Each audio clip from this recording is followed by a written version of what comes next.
Halo, selamat pagi anak-anak. Kita akan belajar mengenai IPA lagi. Kali ini kita akan belajar mengenai cara menjaga organ pencernaan. Kalian sudah mengenal ya, ada struktur di dalam tubuh kita, ada bagian paru-paru, kemudian ada bagian pencernaan. Kalau bagian pernafasan kita sudah belajar ya, kali ini kita belajar mengenai organ pencernaan. Nah, cara agar menjaga organ pencernaan kita terhindar dari penyakit ada beberapa macam.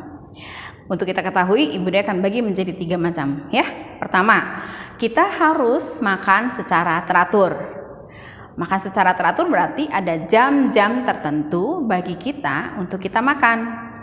Biasakan ada yang makan sehari 3 kali, pagi, siang, sore. Ada yang sehari 2 kali, pagi dan sore. Nah, apapun itu, pokoknya kalian harus makan secara teratur.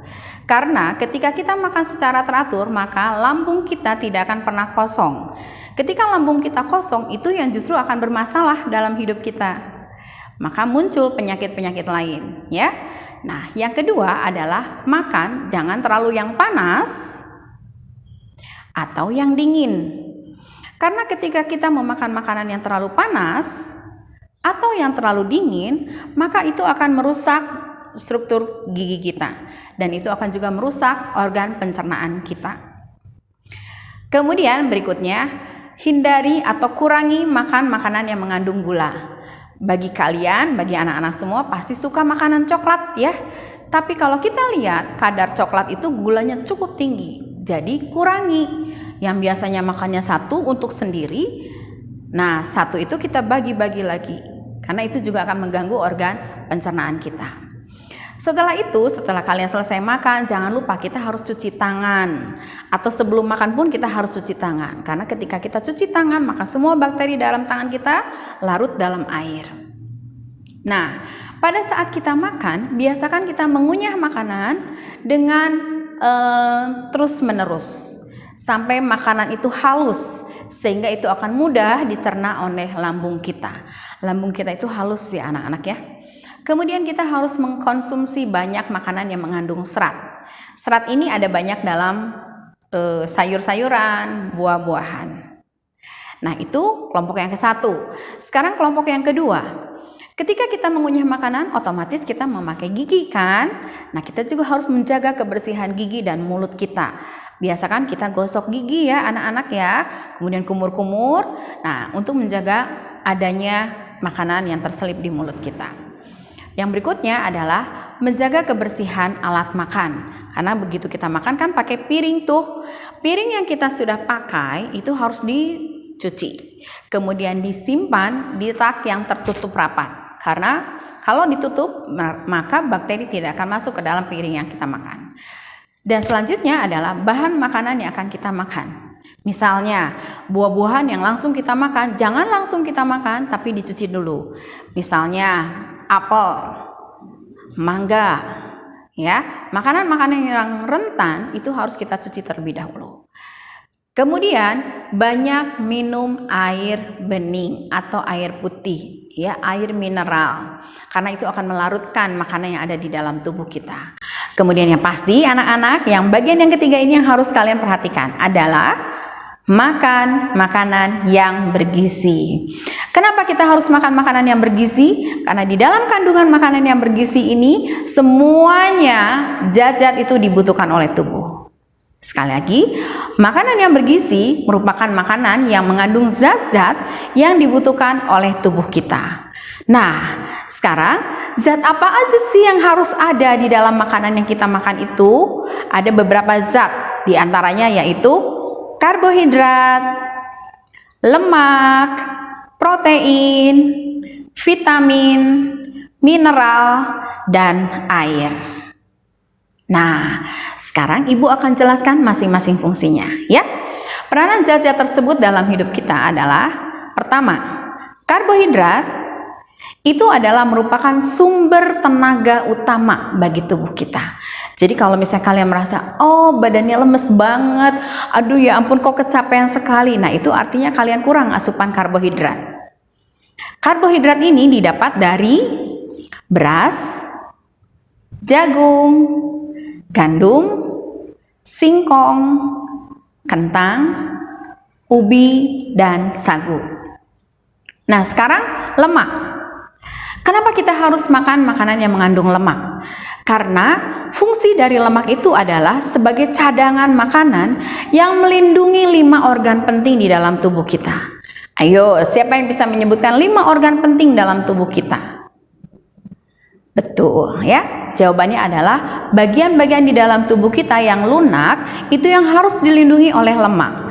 Lever, paru-paru, jantung, ginjal, semuanya harus dilindungi oleh lemak. Jadi kita harus makan makanan yang mengandung lemak. Kemudian lemak ini juga ada yang disebut dengan lemak hewani dan lemak nabati. Kalau lemak hewani otomatis berasal dari hewan. Apa saja sih lemak hewani itu?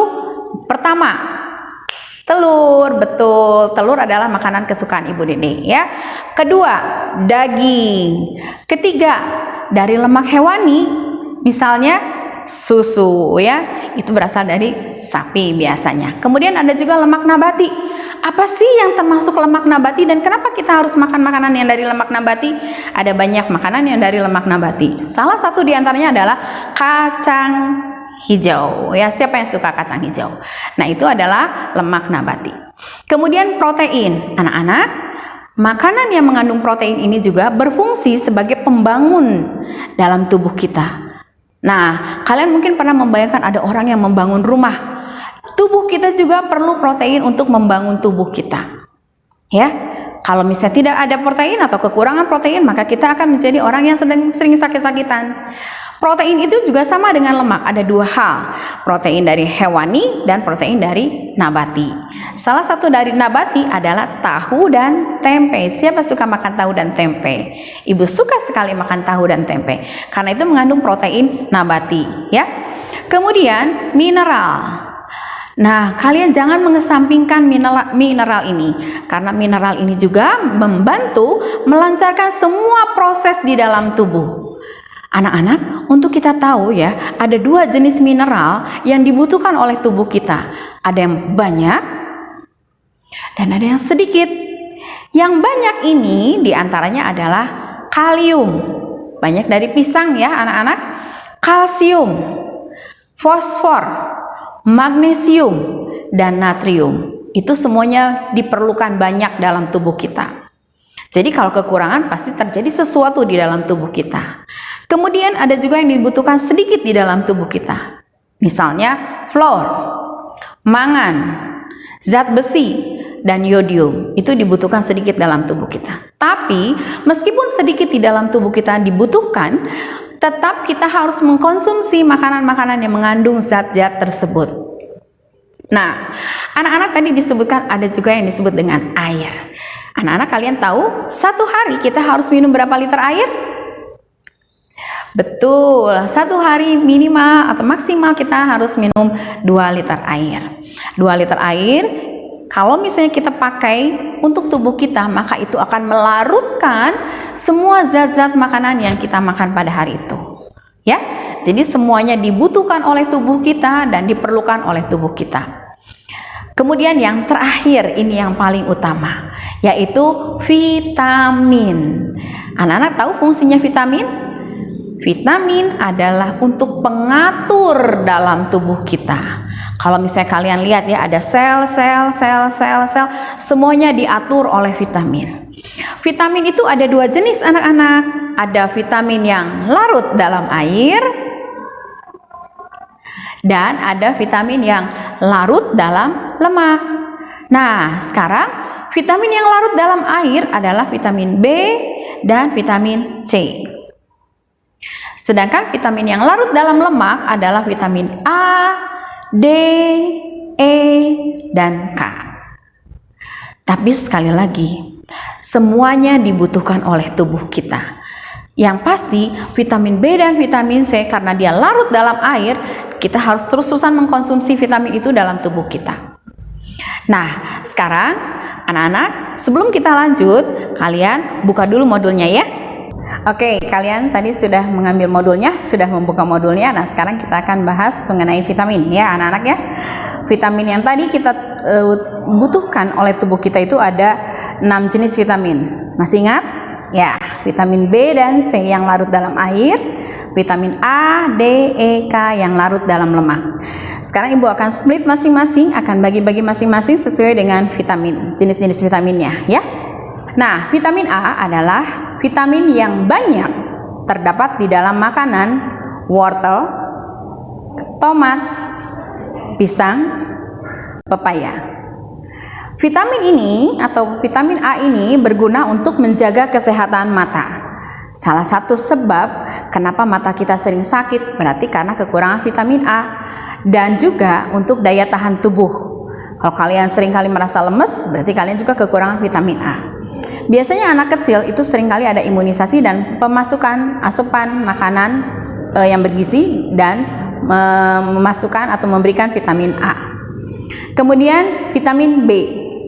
Nah, vitamin B ini membantu proses pencernaan. Hati-hati ya anak-anak ya. Kalau kalian kekurangan vitamin B, pencernaan kalian seringkali sakit. Nah, kekurangan vitamin B ini dapat menimbulkan penyakit beri-beri. Apa itu beri-beri? Bengkak-bengkak ya. Kalau ditekan, dia nggak balik lagi ke semula, itu artinya kalian kekurangan vitamin B. Kemudian bibir pecah. Kalian hati-hati kalau kalian mengalami bibir pecah, itu artinya kalian kekurangan vitamin B. Kemudian kulit rusak. Vitamin B ini dapat terdapat di sayuran, kacang-kacangan, telur, dan hati. Semua kandungan makanan ini mengandung vitamin B. Jadi sudah 2 jenis ya anak-anak ya, vitamin A dan vitamin B. Berikutnya adalah vitamin C, yang ketiga ya, vitamin C. Vitamin C ini meningkatkan daya tahan tubuh. Sekali lagi meningkatkan daya tahan tubuh, karena kekurangan vitamin C ini gusi seringkali berdarah, sariawan. Vitamin C banyak terdapat pada tomat, buah-buahan kuning, yang kuning dan yang merah, nanas, jeruk. Ini semuanya diperlukan oleh tubuh kita. Yang keempat adalah vitamin D. Nah, anak-anak, untuk vitamin D ini selain makanan yang bisa kita konsumsi, itu juga dibutuhkan oleh tubuh dari sinar ultraviolet. Makanya kalian sering-seringlah berjemur, karena sinar ultraviolet juga dibutuhkan oleh tubuh sebagai vitamin D. Anak-anak, untuk vitamin D ini diperlukan bagi pembentukan tulang dan gigi, terutama kalian dalam masa pertumbuhan. Kalian butuh tulang yang kuat, butuh gigi yang bagus ya. Kekurangan vitamin D ini dapat mengakibatkan penyakit rakitis. Penyakit ini sering disebut dengan kaki yang tidak lurus ya. Nah, vitamin D ini didapat selain dari sinar ultraviolet, dari alpukat, pisang, bunga kol, brokoli, susu, dan mentega. Jadi, siapa yang suka atau rajin makan sayuran, maka kalian tidak akan pernah kekurangan vitamin itu. Nah, berikutnya adalah vitamin E. Vitamin E sebagai pembentukan sel darah merah dan juga untuk memperhalus kulit kalian. Vitamin E ini didapat dari kecambah, minyak ikan, susu, dan kuning telur. Satu lagi ya anak-anak ya, yaitu vitamin K. Vitamin K itu adalah membantu proses pembekuan darah kalau kalian terjadi luka. Kalau misalnya kalian jatuh kemudian kalian luka berdarah, nah luka itu akan cepat membeku kalau di dalam tubuh kalian tercukupi vitamin K-nya. Vitamin K ini terdapat pada bayam, buncis, sawi, kacang-kacangan, dan hati. Nah anak-anak, semua makanan ini dapat dikonsumsi oleh kalian, dan semua makanan ini juga dapat diperoleh dimanapun kalian berada. Yang pasti jangan suka kalian mengatakan begini, aku nggak suka makan sayur, karena ketika kamu nggak suka makan sayur maka akan bermasalah dengan organ pencernaan kamu. Itu tadi penjelasan Ibu Dede mengenai makanan dan mengenai hal-hal yang diperoleh oleh tubuh kita untuk memperlancar pencernaan dalam tubuh kita. Ibu harap kalian bisa memakan makanan yang bergizi dan kalian juga bisa mempelajari modulnya selanjutnya. Terima kasih, Tuhan Yesus memberkati. Dadah.